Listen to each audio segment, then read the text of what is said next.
Hey, welcome to week one of dB's Tutorial Tuesdays. Thank you so much for checking out the blog and checking out this video. This week's lesson is pretty straightforward. We're just covering basic rhythms and how to count them. So for some of you, this might be pretty easy and redundant.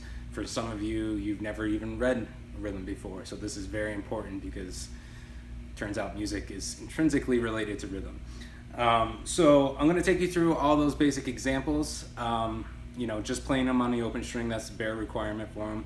But there's some ways to get creative with it that I mentioned in the blog that I'm going to demo right now on exercise number 4. So this is a good way for those of you who already know how to read basic rhythms. You can kind of add some other stuff to it so you kill a couple birds with one stone.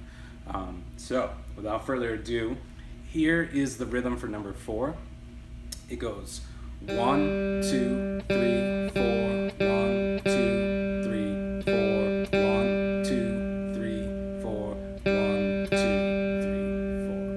Okay, so that's a bare minimum requirement. You can then play that across open strings, so something very specific, for instance, maybe all the way down and all the way back. So like 1, 2, 3, 4, 1, 2, 3, 4, 1, 2, 3, 4, 1, 2, 3, 4, 1. I added an extra note at the end there, but you keep going, you get the idea.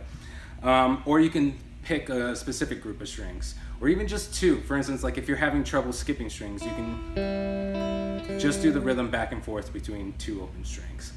It's really up to you. There's a million different ways you can kind of do that. Another thing you can do is pick a chord. Right now we're just doing quarter notes and half notes, and so it's kind of all down strums. It's pretty simple, but later, as I believe next month, we're going to get into some more difficult rhythms. That'll come in handy when reading different strum patterns with upstrokes and such. But for instance, you could go 1, 2, 3, 4, 1, 2, 3, 4, 1, 2, 3, 4, 1, 2, 3, 4. Okay, and you can do it at various tempos. There's a bunch of different ways you can kind of get creative with this.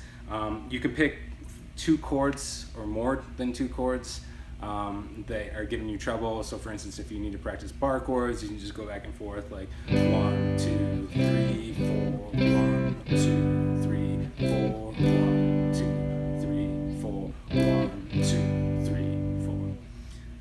Whole bunch of different ways you can go about it. The last option would be through a scale. So you could just play through the scale. So 1, 2, 3, 4, 1, 2, 3, 4, 1, 2, 3, 4, 1, 2, 3, 4, and continue on up and down, and loops through infinity, which is nice because you're never really starting on the same place, so the rhythm kind of gets displaced among what notes you're playing. So it's keeping you on your toes the whole time. And you can even make melodies with that too, so you don't have to specifically go through the scale. You can try and go, I'm holding this note for 4 beats, I'm going to try and hear this note, see if I can grab it. Obviously you'll probably be able to play it, but is it the one you're hearing? So you can help train your ear as well as you go through that. So bare minimum requirement, I'm about to get started with that in just a second, but those are a whole bunch of ways you can have fun with it. Don't forget to like and comment if you have any questions or concerns. So thanks so much for tuning in.